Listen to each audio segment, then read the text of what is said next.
If there is any commercial company that prides itself on not pursuing profits, Xiaomi will definitely be on the list. There is a quote that goes like, Xiaomi users are called losers. Will you still buy their phones?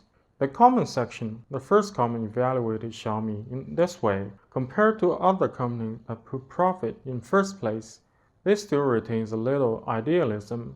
This is the most touching thing about Xiaomi. Hey friends, welcome back to my channel. In today's video, let's talk about one of the most famous Chinese tech brands, Xiaomi. Just like talking about Apple, we have to mention Steve Jobs. When talking about Microsoft, we have to mention Bill Gates. The birth of Xiaomi also starts with its co-leader, Lei Jun.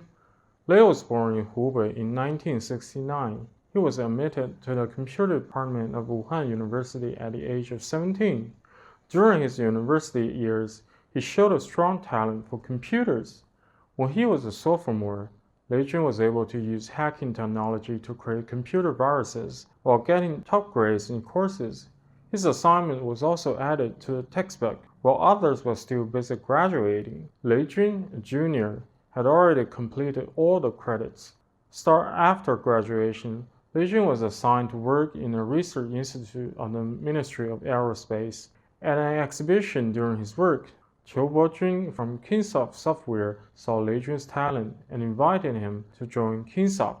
But it's worth noting that abandoning work at the National Research Institute in 1991 and switching to a private enterprise was a difficult decision for young people at that time. But when Lei Jun was in this situation, things became different. When he was a freshman, Lei Jun read a book, The Fire of Silicon Valley, in the library. The stories of software entrepreneurs such as Bill Gates and Steve Jobs left a deep impression on the heart of the 17-year-old Lei Jun. Lei Jun found himself at that time. He was determined to do great things and become a great person, just like in the book. The biggest difference between Lei Jun and ordinary people may be that the fire in his heart has never been extinguished.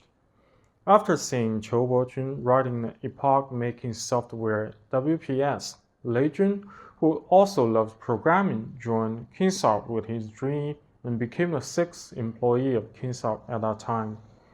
He became the deputy general manager in just half a year. 8 years later, he became the president of Kingsoft. Lei Jun was only 31 years old at that time. In that year, Sina, NetEase, and Sohu were listed on Nasdaq in the United States. The era of Chinese domestic portal website has arrived. The number of internet users in China has reached 8.9 million. Baidu, Alibaba, and Tencent has been established in the past few years. In the internet wave, Lei Jun is also thinking about how traditional software companies can break through and move forward. By promoting Kingsoft exploration in online games, Kingsoft successfully escaped the siege of Microsoft and survived in its own way. Finally, in October 2007, Kingsoft finally got listed in Hong Kong after 3 failed listings. Lei Jun and his company had the first IPO in their lives. So far, Lei Jun has spent 16 years hard working in Kingsoft. At that time, Lei Jun, aged 38, had already achieved financial freedom and was thinking about how to achieve his own success. He felt that he was still far from the fire in his heart. In Lei Jun's heart, going public was just an exploration to everyone, but he was unwilling to accept merely getting listed. He felt that he had missed too much in those years. He failed to seize the opportunity during the rise of internet technology. He saw the opportunity but did not act immediately. He almost missed the entire internet era. So 2 months before the listing, Lei Jun chose to give up after paying and feeling conflicted. Although Qiu Bojun tried very hard to retain him, Lei Jun still chose to leave and embrace the new era. Every great success is determined by times. We must go with the flow. This is Lei Jun's reflection during the rest period.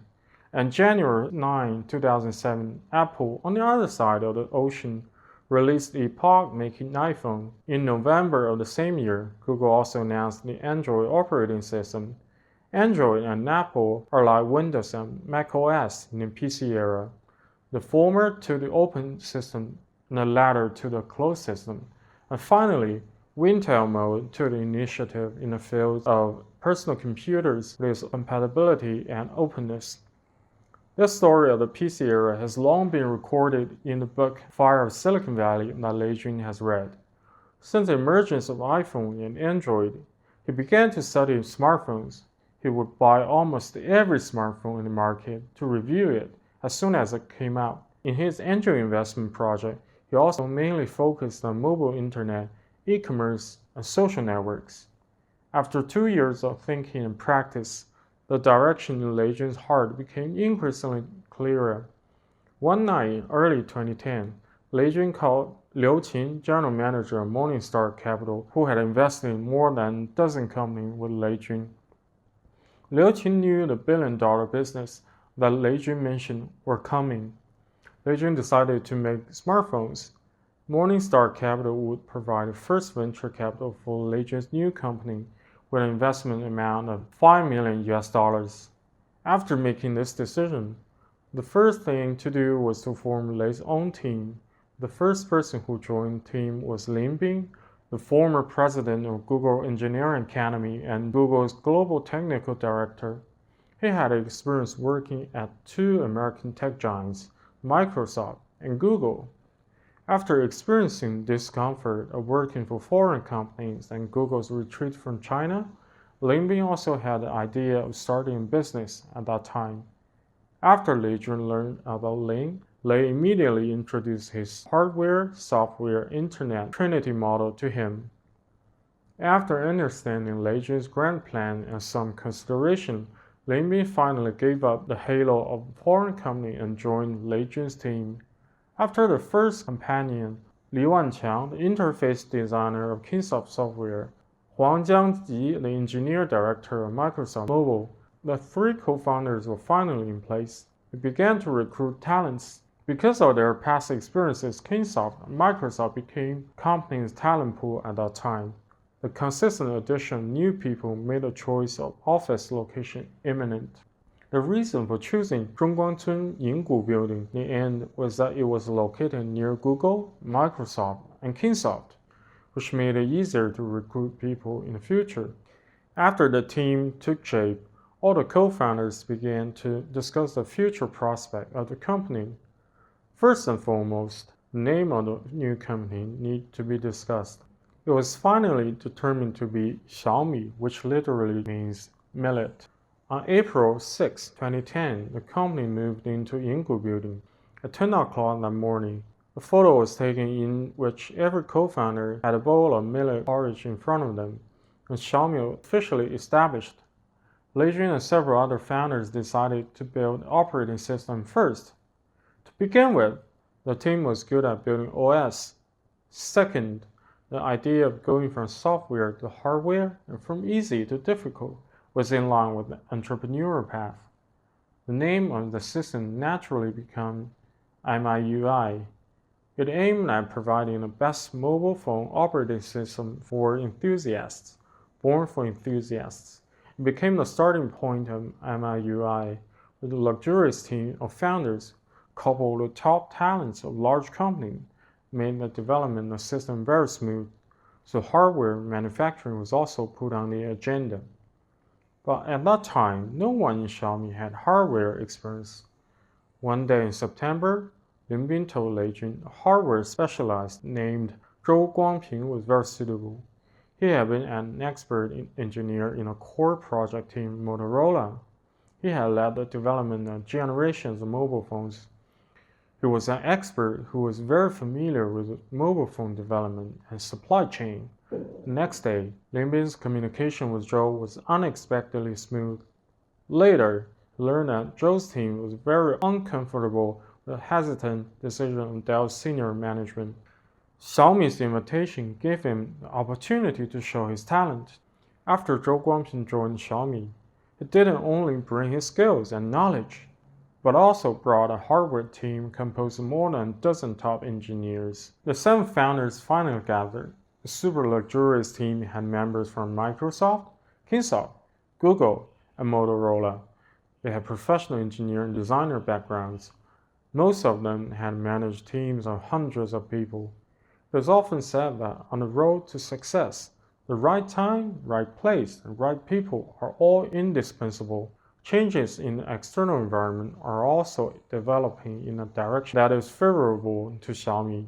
In the third quarter of 2010, Android defeated Symbian system in Asia and became the #1 mobile phone operating system. Motorola, HTC, and Samsung also launched smartphones running on Android OS. The market share of the old king Nokia was also declining rapidly. The trend of smartphones was clearly visible in Lei Jun's eyes, but Lei Jun chose to keep a low profile. He preferred to let the product speak for itself. MIUI, made by Xiaomi's software team, was the most open, deepest, outstanding mobile phone operating system in the Android world. After its release, core users joined the forum discussion one after another. While the software system was running smoothly, the hardware and engineering teams went through the most difficult time. The most advanced Qualcomm chips were used, which became the only choice to ensure finest product. Finally, Xiaomi decided to use Qualcomm's MSM 8260 flagship chip at the time. At that time, it also became alpha user of that flagship chip. This often means a higher purchase price. Fortunately, everything went smoothly. The contract agreement was officially signed 2 months later. In terms of building a mobile phone supply chain, Dr. Zhou, who once had rich experience and resources, was very optimistic.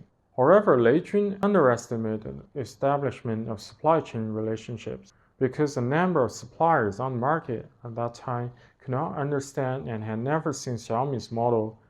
Almost no one understood the meaning of marketing mobile phones with internet thinking. Many suppliers, unwilling to supply Xiaomi, faced with such a dilemma. Lei Jun and Lin Bing could only go to suppliers in person to negotiate with them, relying on their influence and their personal relations. The doors of top suppliers were finally opened one by one. Cooperation with various component suppliers was also slowly being realized. However, when it came to the final selection in foundries, Dr. Zhou's team still had no progress.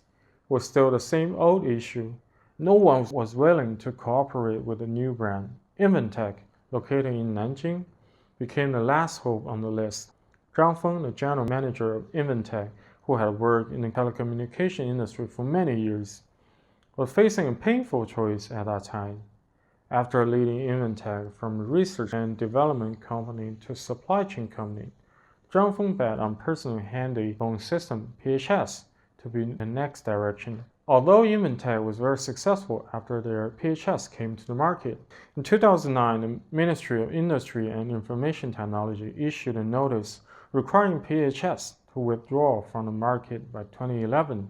The policy change dealt a heavy blow to Inventec. 2010 became the most painful year for Zhang Feng. He longed for change and a partner who could bring him the future. After listening to the concept of Xiaomi internet phone, Zhang Feng vaguely felt that this would be the future. Xiaomi could pay the R&D expenses in advance, so Zhang would not have to worry about a deal. Success of Inventec's cooperation with Xiaomi seemed to foreshadow Xiaomi's good luck. At that time, the head of Sharp Company, the world's top screen supplier, finally agreed to meet with Lei Jun. Thanks to Lei Jun's connection with Kingsoft Japan and the sincerity of Xiaomi's founders, a cooperation between Xiaomi and Sharp was finalized. The success of cooperation between Xiaomi and Inventec, and that with Sharp, also brought an endorsement effect to other supply chain cooperation. Numerous other suppliers involved in mobile phone manufacturing were negotiated and determined one by one over several months.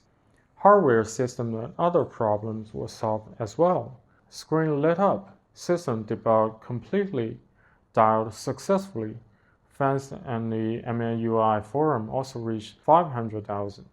The moment was finally coming. August 16, 2011, Beijing 798 Art Center. The venue was squeezed into 800 people, whereas it was designed to accommodate just 500. Lei Jun called 4 colleagues just to make a path for him, worrying about unexpected situations. Lei Jun decided to start 5 minutes earlier.